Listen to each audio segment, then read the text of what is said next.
Zagabria. In piazza Radic, dinanzi alla chiesa di San Marco, gli allievi ufficiali Ustascia prestano giuramento di fedeltà al Poglavnik ed allo Stato indipendente di Croazia. 1970. La Croazia era ancora Jugoslavia e al suo comando c'era ancora Tito.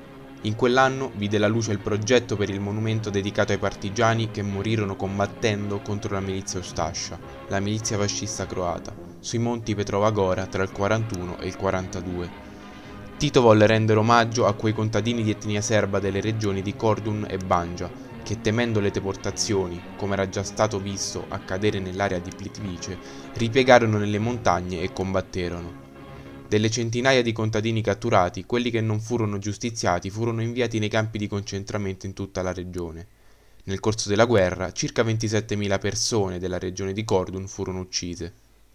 L'idea originale di creare un grande memoriale sulla vetta più alta della catena Petrova Gora nacque dopo la guerra. Problemi economici trascinarono l'intervento fino al 1970, quando fu bandito un primo concorso, e nel 1974 un secondo concorso di progettazione per semplificare l'intervento. Prende così forma il monumento all'insurrezione del popolo di Kordun e Banja e sebbene l'edificio sia stato inaugurato nel 1981, l'interno della struttura non è mai stato definitivamente completato, anche a causa delle turbolenze politiche causate negli anni '80 in seguito alla morte del presidente Tito. L'edificio, ai tempi dell'inaugurazione, era costituito da una struttura in cemento alta 37 metri, rivestita con pannelli di acciaio inossidabile, un materiale costoso importato dalla Svezia, disposto in 5 livelli ondulati. All'interno della struttura, oltre 3.000 metri quadrati di superficie, c'era originariamente una sala congressi da 250 persone, una biblioteca e una sala lettura. Con l'inizio della guerra negli anni '90, il monumento a Petrova Gora cadde in rovina e fu preso di mira dai vandali. Fu utilizzato dalle milizie croate come ospedale di campo e nel corso dei decenni successivi è stato completamente deturpato, saccheggiato e demolito. Tutti i reperti storici contenuti nel suo museo e gli archivi sono stati persi o distrutti. Il simbolo della persecuzione ai serbi giace da anni abbandonato. Nonostante la distruzione, la deturpazione e l'abbandono, ci sono stati alcuni tentativi per sensibilizzare l'opinione pubblica per favorirne il recupero e la riabilitazione, ma la situazione è abbastanza difficile a causa del problema di determinare la proprietà del sito, poiché le turbolenze susseguite nella storia di queste aree lo hanno posto tecnicamente sotto la giurisdizione di 3 comuni e 2 contee separate. Il 14 maggio 2022 sembrerebbe anche essere stato celebrato l'80° anniversario dello sfondamento dell'anello Bileg, grazie al quale Petrova Gora divenne il luogo della prima resistenza organizzata al fascismo in Europa.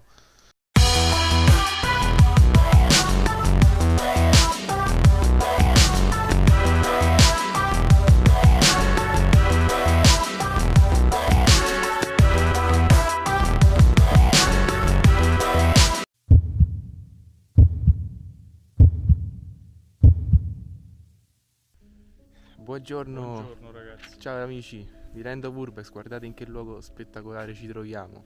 Non so se si vede perché lo schermo è piccolo, ma lì dietro di noi c'è un monumento bellissimo che è mastodontico, che si trova nella montagna più alta della Croazia. Questo monumento che poi vi farò vedere da vicino è un monumento all'insurrezione di 2 popoli, il popolo Kordun e il popolo Banja. È stato costruito nella seconda guerra mondiale appunto in questa vetta che è la più alta della catena montuosa. Più avanti racconteremo anche altra storia e per ora godetevi il video. Eccoci, ci siamo avvicinati un altro po', adesso andiamo, però prima volevamo far vedere questo dettaglio qui davanti a noi. Che ci sono, naturalmente adesso è tutto secco, però ci sono corone, vedete anche le scritte, le corone diciamo di fiori, perché qui adesso non penso lo facciano più, perché anche per la strada per arrivare quella dove siamo arrivati noi è bruttissima, poi ce n'è un'altra che è chiusa con la sbarra. E questo qui perché? Perché il monumento celebra la rivolta e il movimento di resistenza di quei 2 popoli che abbiamo detto prima contro il nazifascismo. e commemora le vittime del nazismo, sia civili che combattenti caduti. Ora andiamo dentro.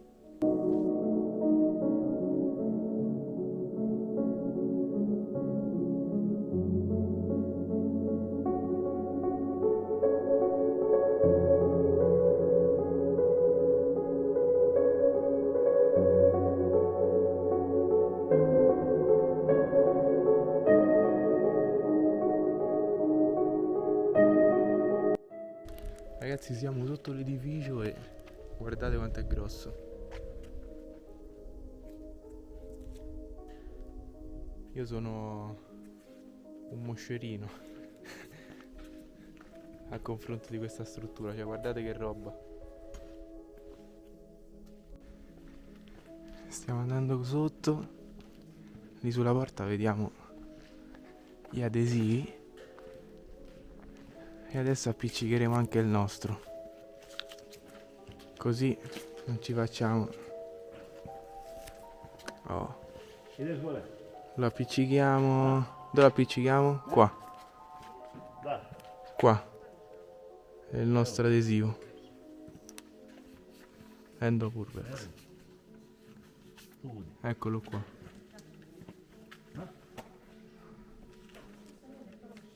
Siamo entrati. Oh, bello. Guarda che belle scale.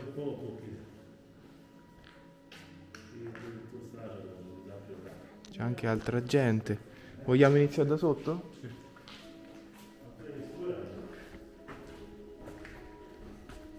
Vediamo sotto cosa c'è. Aspetta, ma non la sprecavo, usiamone una per mo'.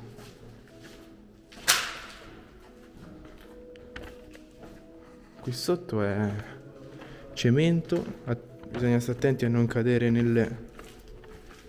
Vediamo. Oh, qui siamo quasi arrivati praticamente.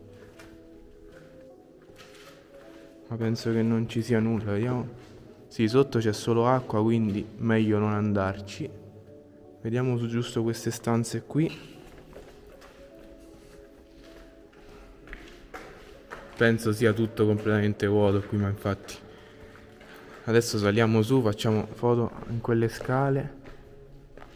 Sì, qui è ambienti giganteschi, tutti completamente vuoti, quindi direi che possiamo tornare su e andiamo in cima.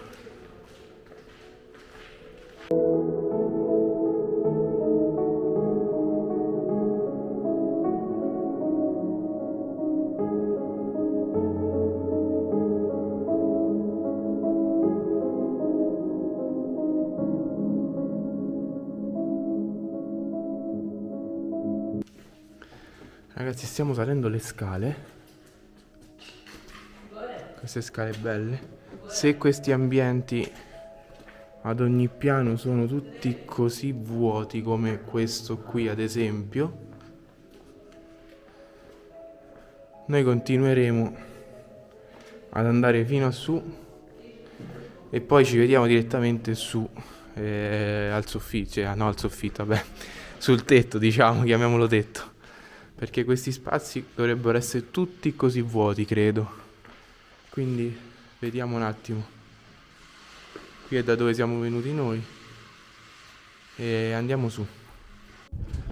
Dovremmo quasi esserci. Qui c'è... Intanto vedo che lì giù è arrivata un'altra macchina ancora.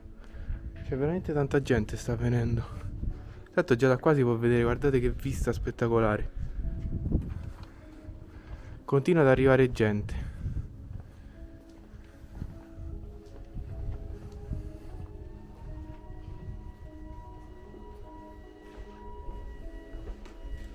Perché si sente un fischio dall'ascensore?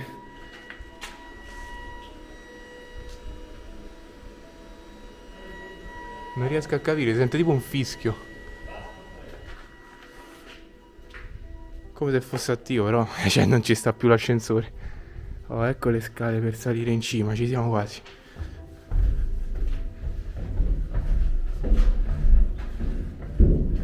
Dovrebbe essere bellissimo qui sopra. Intanto queste penso siano scritte antiche, non so se... non lo so,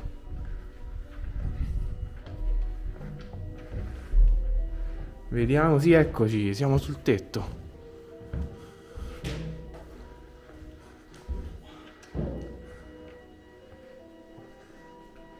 Vediamo se c'è una parte ancora più su, forse? Sì, ancora più su. Ancora non eravamo arrivati del tutto.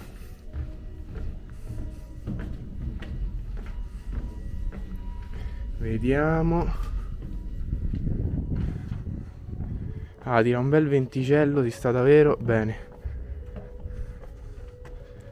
Ed ecco a voi la vista. Guardate che spettacolo. Cioè, non so se si riesce a capire dal video, ma qui sopra è davvero uno spettacolo. Si vedono migliaia e migliaia e migliaia di chilometri. Davvero bellissimo. Tutte foreste. Che bello. Bello, bello, bello. Ecco Emanuele. Intanto ho visto lì giù un altro gruppo di almeno 4-5 persone che sta avvenendo. Ma vengono anche famiglie, ho visto escursionisti. Quindi tutti sono attratti da questa struttura così imponente. Molto bello. Ragazzi, stiamo scendendo. Abbiamo fatto qualche video su, lì in cima. E adesso scendiamo e ci salutiamo giù. Bellissima la vista da qui sopra, davvero bella. Tra l'altro continua, è un via vai di persone.